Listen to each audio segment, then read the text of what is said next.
Welcome back to Sometimes Love Isn't Enough, the Parenting Through Challenges podcast. I am your host, Angie Grant.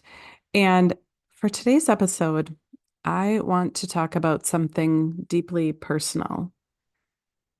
Our family right now is going through a crisis. It's not the first time that I've experienced crisis. If you've been following my podcast for a while, you probably know that apparently, crisis is my jam. And I say that a bit tongue in cheek, but when I think about my energetic design through the lens of human design, I am energetically created or designed to attract trauma into my life. My life's work, or my primary gate in my design, seeks or is energetically attracted to the gate of integrity. And it is in the gate of integrity where we hold trauma. And so, my interpretation of that, or at least my way of making sense of what I've been through in my life thus far, has been that my primary energy, my life's work is seeking integrity, but oftentimes is attracting trauma. And we're in a phase of disruption again. Our family currently is going through a significant challenge. I'm not here to share the details of what that is. That isn't really the purpose of this podcast, but it is something that has caused a disruption in the fabric of the way that we live, the way we interact. And quite frankly, our life cannot ever go back to the way that it was. So, why do I share this with you? Well, I share it because I'm a healer. It's what I'm here to do. I have a ridiculous amount of tools in my tool belt, and I've said this time and time again. I thought this when my son was in our home, and it was a crisis then too. At least that's how I viewed it. And with the frequent police visits and child protective services and hospitalizations and visits to the principal's office, I would define it as a crisis. And we're in a situation again where literally the shit just keeps hitting the fan. And I have new tools in my tool belt this time. Before, several years ago, when we were in crisis, I didn't know anything about the power that I had over my own thoughts or feelings. I really just had tools to try to fix his behaviors, but I didn't really have any tools in my tool belt to help me. I was a bystander in the midst of the crisis. And now I see my role so incredibly differently. I am not a bystander to what's happening in our family.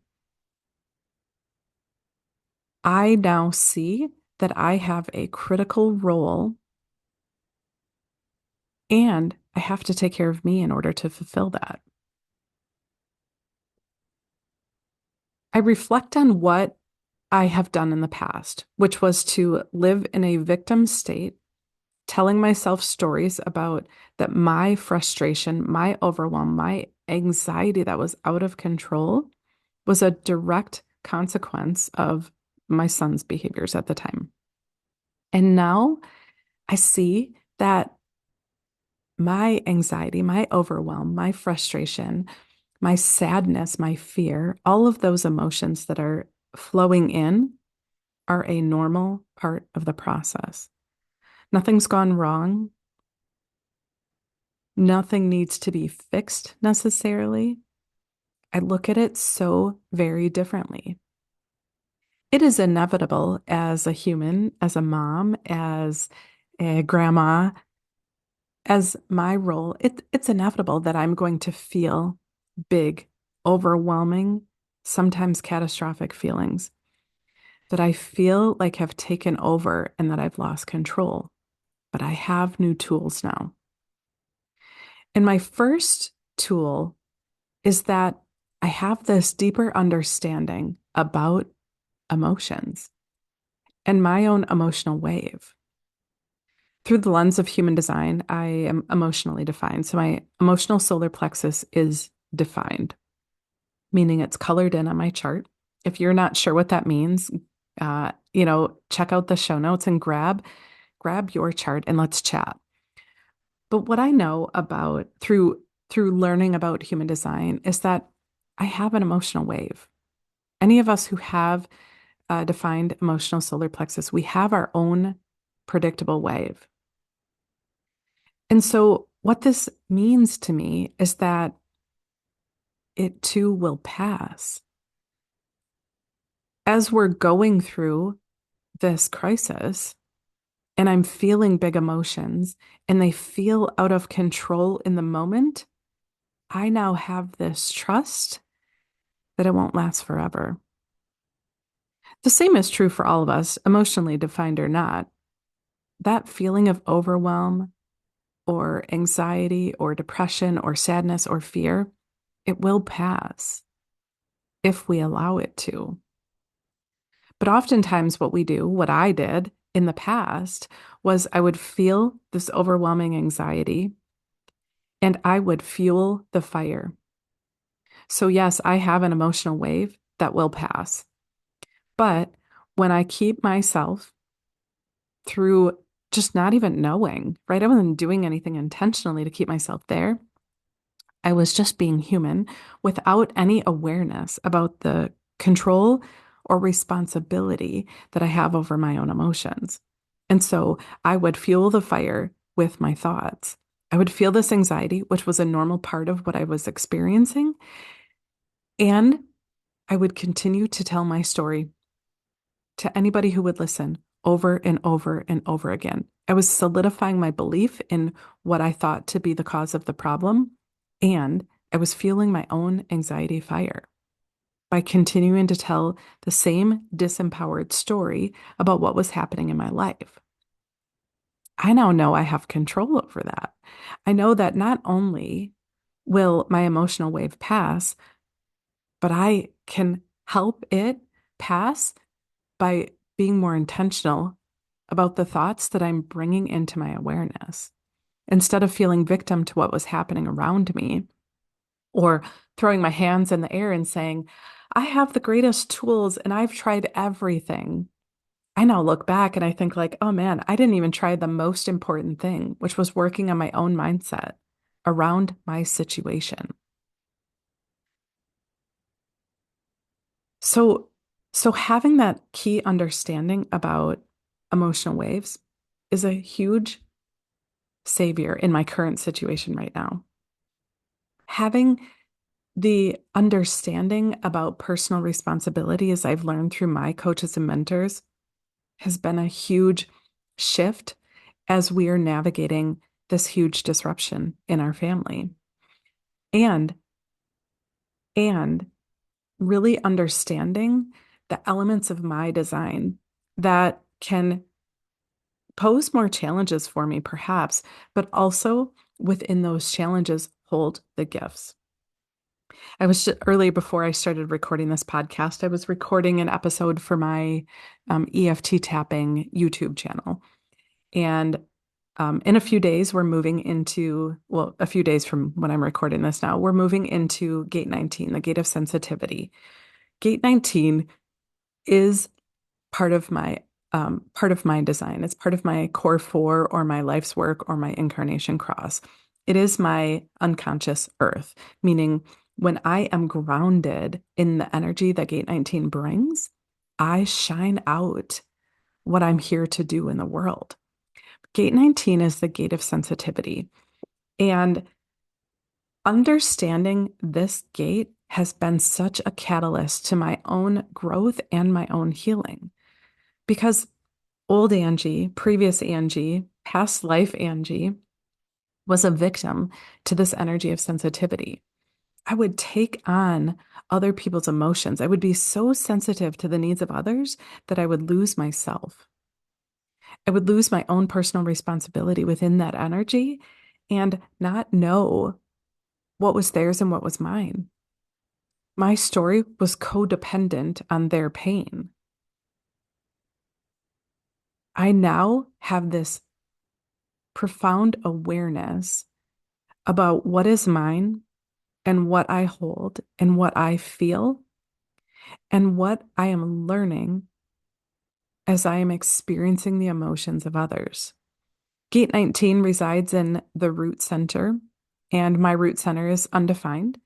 So I deeply feel not only is it part of my incarnation cross, as I said, but my root center is undefined. And so I deeply feel that that sensitivity pressure from others, from those in my life, from those that I interact with. But that doesn't have to be the end of my story. With this awareness that human design gives me, and this awareness that, um, as a certified mindset coach, that gives me to show up differently for myself first. As I said, my family is going through this huge disruption, and I am there for them and I am present for them, but I can't do that if I don't first regulate myself and show up for myself first. So, in having this awareness about my deep sensitivity and having this awareness about what I need to be present, I get to choose how I want to show up for my family. I get to choose to jump in the pit of despair that they're feeling right now with them, or I get to choose to create a safe, healing presence for them. By me raising my emotional frequency, by me really grounding myself so that I am not deep in the trenches with them. And that doesn't mean that I'm not sensitive to what they're feeling. It doesn't mean that I don't care because I care so flipping much. But when I'm in the trenches with them, I cannot be present for them. And so I know that my role is to be the calm in the storm. I know that my role is to be present, to hold the space for their healing as they work through what they're working through. I know that it is my duty as mom, as grandma, it is my duty to create a space that allows for heart coherence, that allows for that love that I hold in my heart for these people that I love so deeply. I must create a space that allows for that connection between my love for them and safety for them to feel what they need to feel and heal how they need to heal as the way that they knew life is totally disrupted. When I first was, when our family was first going through this experience, it took me a few days to take a step back. I knew that I needed to handle this situation differently than I have in the past because the way that I handled crises in the past depleted me quickly. And I know also personally that my nervous system still has a lot of healing to do from what I've been through. And I'm working on that every day. But I knew that I needed to do differently, not only for them and what they were going through, but I knew that I needed to do differently for me because when my nervous system isn't fully healed yet, I become more reactive when when faced with things that feel out of my control. And life is full of things that are out of our control. But the one thing that I know I always have control of is following the flow of my emotions and coming back to who I am and who I'm here to be and what I'm here to do. And this space that I get to hold. I'm not here to fix anything for my family. It doesn't mean I don't offer solutions. It doesn't mean that I don't help brainstorm, right? Of course, that's still part of my role, but on a much bigger scale, my role is to create safety and not fix what's happening. So I share this story with you to help you see a few things. One, you're not alone, right? The shit's going to keep hitting the fan. This is this is life.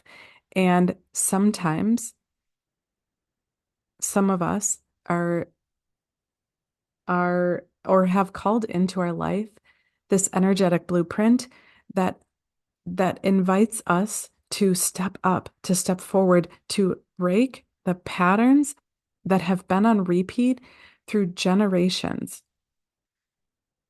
Because I know that the traumas that I've experienced, it wasn't just me, right? This has been passed down from generation to generation to generation. And I know that previous generations have passed down DNA that is holding their trauma. And that shows up in me and it comes out in me. Things that I feel pain for that I don't even know where it came from.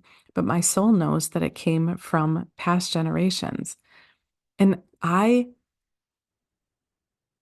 know that I have this increased awareness about the power over mindset, our responsibility as humans. I know that I have been given these gifts to help people really see their energetic design, not because I needed a new tool in my tool belt per se, or not because I needed a new way to make money. That isn't what it's about. I know at an energetic level that these tools were brought to my awareness so that I could start to break generational patterns that aren't serving humanity anymore.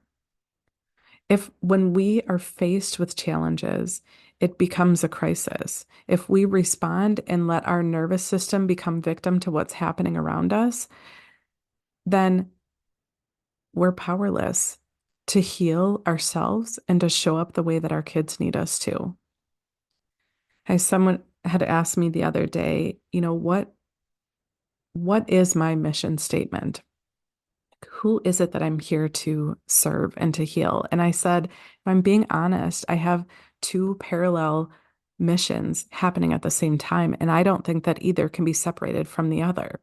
I know that first and foremost, I am here to help humans heal their trauma.